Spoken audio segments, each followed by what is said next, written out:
crois que Daniel voulait ajouter quelque chose là-dessus. Merci. Ce qui me semble, c'est que la question que vous posiez, madame, est tout à fait fondamentale.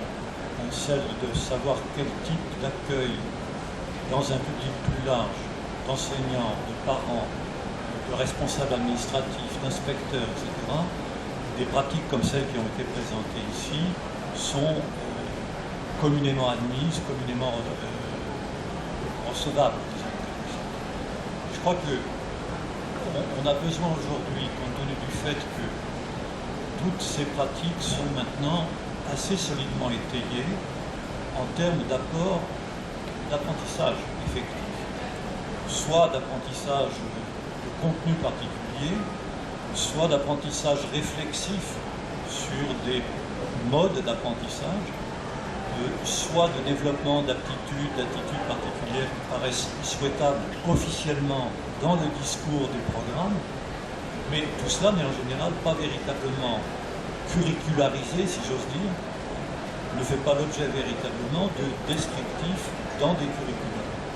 Je crois que ce qu'il y a à faire maintenant, c'est que l'ensemble de ces propositions et de ces pratiques puissent être à chaque fois réécrites en termes de ça couvre ou ça peut couvrir tel aspect du programme, ou ça ajoute tel élément à un programme, mais faire en sorte que la négociation avec en quelque sorte les circuits institutionnels et les acteurs institutionnels eux-mêmes puissent porter sur la compatibilité entre des pratiques et des principes qui ont été maintenant suffisamment mis à l'épreuve, et puis ce que sont les objectifs du système éducatif.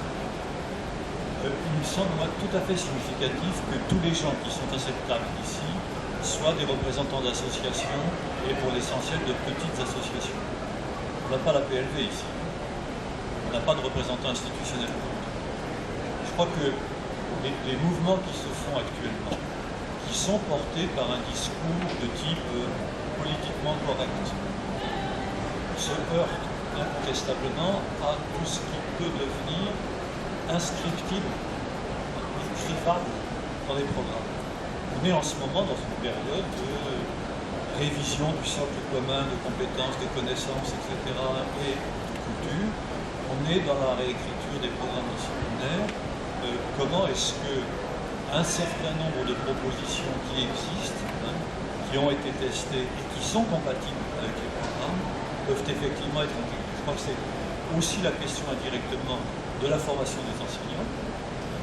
Dans la mise en place actuellement des écoles supérieures de professorat et d'éducation, on voit, et Michel le signalait tout de suite de nouveau, qu'il n'est pas très facile de s'introduire dans des logiques qui restent des logiques très fortement disciplinaires et cloisonnées comme telles.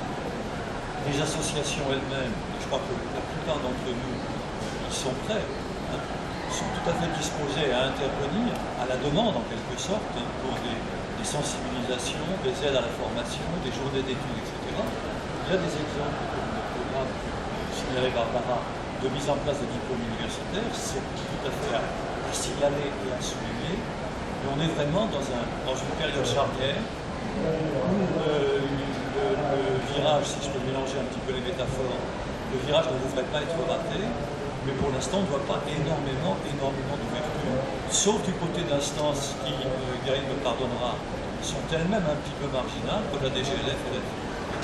On a des instances justement de mise en relation, de mise en liaison de ministère, de propositions transversales concernant les langues, et qui ont, off-record, qui ont sans doute du mal à se faire entendre de façon forte par les véritables décideurs des programmes institutionnels. Je crois qu'on est sur ce terrain-là actuellement, on a besoin d'un effort collectif, et bon, les gens qui s'agitent ici, encore une fois, ont des choses à dire, ont des choses à proposer, qu'il s'agisse d'intercompréhension, qu'il s'agisse d'éveil aux langues, qu'il s'agisse d'enseignement bilingue rénové, etc. Tout ça bouge en dehors de France actuellement fortement.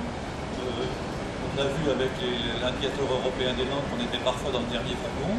Sur des thématiques de ce genre aussi, il serait dommage qu'on ne soit pas, d'une manière ou d'une autre, plus près de la locomotive. Oui, mais restons confiants, comme l'a dit Xavier Nord tout à l'heure, la loi du 8 juillet implique également de proposer une initiation à la diversité linguistique aux élèves. Donc on espère qu'on est sur le bon chemin. Et par ailleurs,